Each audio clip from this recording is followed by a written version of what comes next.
Well, I have been living in Fairview, North Carolina for a long time. And just the other day, I was driving down my neighbor's dirt road and saw a long black snake stretched across the road. And I realized that I haven't seen that many snakes on the road in recent years. You know, it's not so much a problem, black snakes, ringnecks. I saw a ringneck just yesterday while I was planting a tree. Garter snakes, they're not a problem, but when you're raising 4 kids in the country, you really want them to beware of rattlesnakes, and thank goodness they do have a rattle, and we never saw one on our property. And copperheads. You know, because they are poisonous and they are not afraid of people. So it's always very important to teach them about snakes. No rock piles, no wood piles. Stay clear of them. We're not going to worry about them in the winter because they're asleep underground. But dadgummit, every spring when I would have playgroup, we would see our first snake. And they would come running back. We'd be on a walk through the woods, and they'd come running back to me and say, Becky, there's a snake up there. And I'd say, well, you know, by the time we get there, it may be gone. If it's there, we're going to walk way around it or take a different trail because we don't want to mess with no snakes. Because we don't want to happen to us what happened to Brer Possum.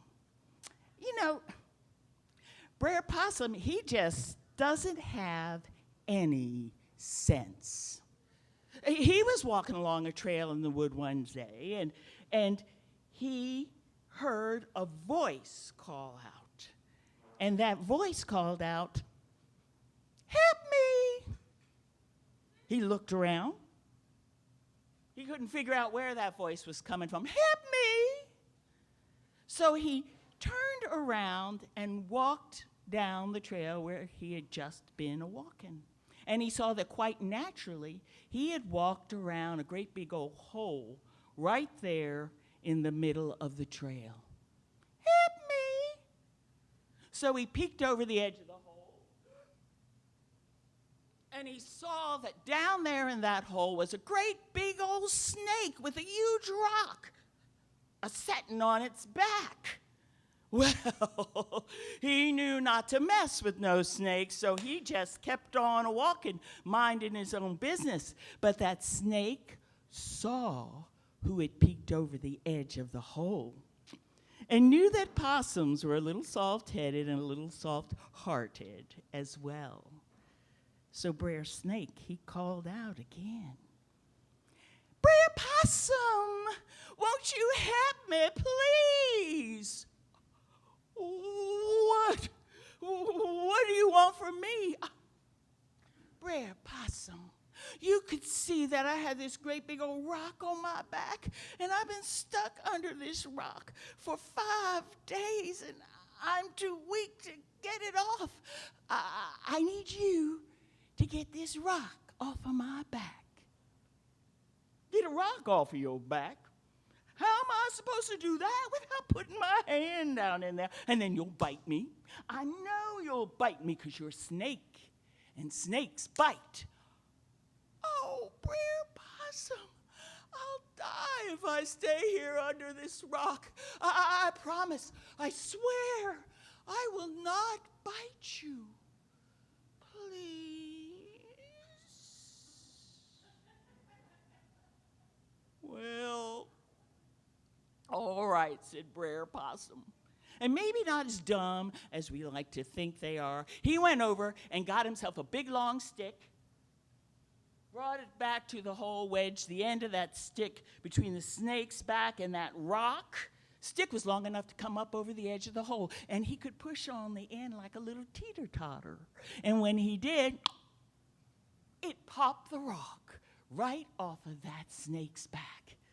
So Brer Possum took the stick and threw it off on the side and started walking on, minding his own business. But Brer Snake called out again, "Brer Possum, come back here and help me, please." "Help you? I already got that rock off of your back. What do you mean? How am I supposed to help you?" "Well, I've been under that rock so long, I'm too weak to get out of this hole by myself." "Oh? Well, I need you to help me get out of this here hole." "Help you get out of that hole? How am I supposed to do that without putting my hand down in there and then you'll bite me? I know you'll bite me because you're a snake, and snakes bite." "Oh, Brer Possum, I didn't bite you when you got that rock off of my back. I promise. I swear I will not bite you. Please." "Well, all right," said Brer Possum. So he went back and got that same stick. And this time he jammed it into the bottom of the hole, and he stood back. And he watched as that snake made its way up the stick and out onto the trail. So Brer Possum, he just went walking on, minding his own business. But Brer Snake called out again, "Brer Possum, Brer Possum, come back here, please." What do you want from me? I got you out of that hole, and you're all right now, but no. You don't understand, Brer Possum. I'm cold, and I'm so cold I can barely move. I need you to warm me up. Warm you up? How am I supposed to warm you up? "Well, I need you to warm me up, because if you don't, I'll be stuck here on this trail, and a big old hawk might come along and spy me down here and then swoop down and eat me up. You wouldn't want that to happen to me now, would you?" "No. But how? How can I warm you up?" "Well," said the snake, "you could put me in your pocket." "Put you in my snake? Oh, you must think I'm dumb or something. No, I am not going to put a snake in my pocket. You'll bite me. I know you'll bite me because you're a snake, and snakes bite." "Oh, Brer Possum, I didn't bite you when you got that rock off my back or when I got out of the hole. And if you don't help me now, I'll die. I promise. I swear I will not bite you. Please." "Well, all right," said Brer Possum. So he sidled over real slow and easy-like.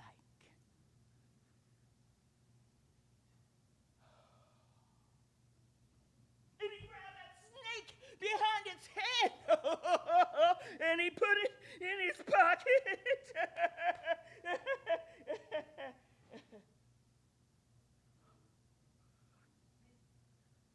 He had a snake in his pocket, and it hadn't bitten him. So Brer Possum started walking on down the trail. And pretty soon, he forgot all about that snake. And pretty soon that snake warmed up, made its way up out of his pocket, under his shirt, and crossed his furry belly, out the neck of his shirt, and then, it bit him. Oh, you snake, you.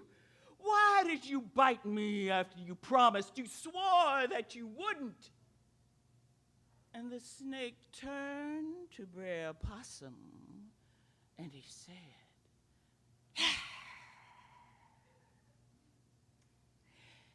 "You knowed I was a snake when you put me in your pocket. And that's why you don't never trouble, or trouble will trouble you." Brer Possum and the Snake. Thank you. Thank you. Thank you. A story of hope. Take this hammer, carry to the captain. Take this hammer, carry to the captain. Take this hammer, carry to the captain. Tell him I'm gone. Tell him I'm gone. If he should ask you, was I running? If he should ask you, was I running? If he should ask you, was I running? Tell him I was flying. Tell him I was flying. They say the people could fly. Say long ago the people in Africa had magic, and they could spread their wings and be silhouetted black against the blue sky up there. Then the people were sold into slavery. They had to shed their wings to get on them boats, because them boats, it was too crowded. And even though they shed their wings, they still had the magic deep inside of them. But they grew sick and miserable with the up and down of the water. And they forgot about flying when they could no longer smell the sweet scent of Africa. And there were so many people of the dark skin coming over that it got so you couldn't tell those who could fly from those who couldn't. Now, there was one such who could. We'll call him Toby. He was an old man. And there was a young woman stood tall and proud. We'll call her Sarah. And they were slaves, and they worked for a man who called himself their master. He had an overseer who would sit in the field and watch the slaves work sun up until sundown. Can see till can't see. And if they were slow, the overseer would point a finger, and the man called the driver would come over with his whip and crack it across that slave's back. Now the whip was a slice open cut of pain. So they worked faster. They had to. Now Sarah had a baby on her back and was hoeing down the row when the baby started crying. She couldn't stop to comfort it or nurse it like she should. And the overseer said, "Keep that thing quiet." And the driver came with his whip, and Sarah crouched low, but the driver cracked that whip across the baby's back, and the child cried out as any hurt child would. Sarah fell to the ground. Nobody came to help her up except old Toby. And she said to him, "I got to go." "Soon," he said. "Soon." Well, Sarah got up, went back to work, and then all of a sudden, she sat down in the row like she was giving up. "Get up, you old black cow." And the driver came with his whip, cracked it across her legs. It cut through her raggedy skirt into her skin. She was bleeding. And no one came to help her up except old Toby. "I've got to go, Father. I got to go now." And Toby said, "All right, child, go how you know how to go." And he stepped back from her and extended his hands and started saying magic words. So fast that they sounded like whispers and sighs, whispers and sighs. And slowly and awkwardly at first, Sarah pulled that baby around into her arms and stood up, and then stepped up on the air like she was climbing on a gate. And then she was flying. And she was rising so high above the trees. The overseer chased her on his horse, but he couldn't grab her. Tall trees couldn't grab her. She was flying and gone. Nobody could believe it. But them that was there saw that it was. The next day was dog hot in the fields. Oh, well, a young man fell over from the heat, and then another, and then another. And Toby went over to them, extended his arms, and started saying, whispers and sighs, whispers and sighs. And those young men rose up like black sticks whirling in the sky. Over the fields they went.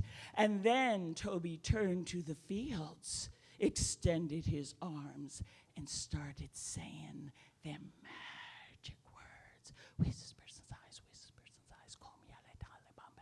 And there was a great outcrying, and bent backs stood up straight, and young and old, male and female, gathered in a circle, holding hands like they was gonna ring sing.